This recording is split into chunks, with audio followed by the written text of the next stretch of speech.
Hi everyone, welcome back. Let's talk about this week's HQ challenge, which has to do with hazards of mechanical ventilation, okay? When increasing PEEP on a mechanically ventilated patient with a decreased compliance, okay, so what this means is their lungs are stiff, their alveoli are stiff because of whatever disease state's going on.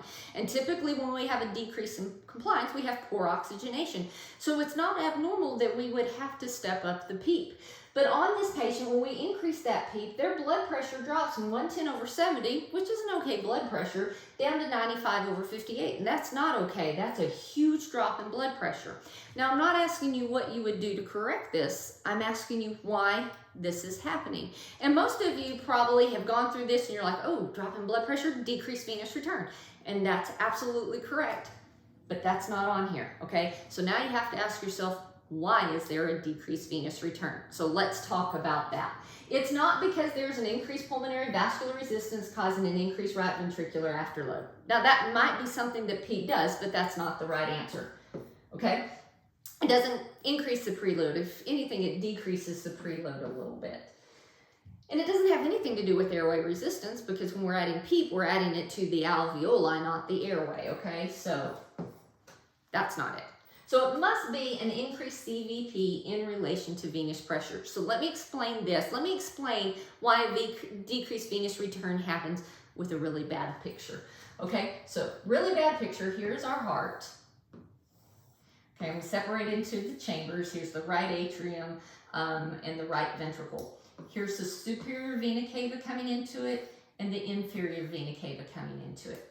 All right, this area right here, the right atrium and the entry of those vena cava, this is known collectively as CVP. So this is where we measure central venous pressure, okay? So here's what's going on. In a normal patient, venous pressure is about 10 millimeters of mercury and CVP is less than 6. So let's say in this normal patient, I have a CVP of 5.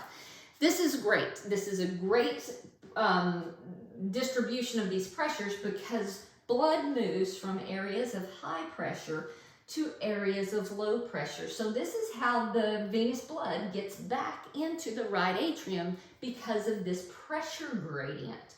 Now, when we add PEEP, what we end up doing is causing all of the alveoli to take on that extra pressure, right? And so the alveoli kind of get bigger and they squish on the vena cava, okay? And they squish on the heart because they're all inflated and they're kind of compressing everything. Well, when the vena cava and that right atrium get compressed by that PEEP, that pressure elevates. So now instead of 5, let's say we have a CVP of 9.